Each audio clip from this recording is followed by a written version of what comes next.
Welcome to the Slop Farm. Enjoy the video. In this video, I will show you how to replace a Mazda 3 key battery. First, you'll need just two items, a small flathead screwdriver and a fresh CR 2025 coin cell battery. Make sure you have a clean, well-lit area to work in, so you don't misplace any tiny parts. This is a straightforward task that usually takes less than 5 minutes, and it's a great way to save yourself a trip to the dealership. Now let's open up your key fob. Look for a small, narrow slot on the side, often located near where your key ring attaches. Carefully insert the tip of your flathead screwdriver into this slot. With a gentle twist, the two halves of the key fob should begin to separate.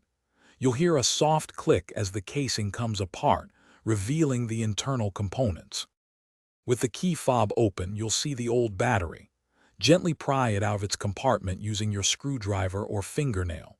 Before you remove it, take a quick note of which way the positive side is facing. It's usually marked with a plus sign.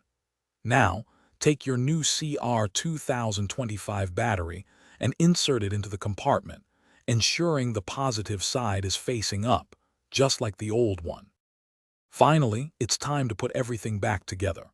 Carefully align the two halves of your key fob. Press them firmly together until you hear a satisfying click, indicating they are securely sealed.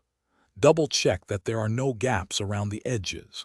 Once reassembled, test your key fob right away by locking and unlocking your Mazda 3 to confirm it's working perfectly. You've successfully replaced your battery. Thanks for watching. Consider subscribing if we helped you today.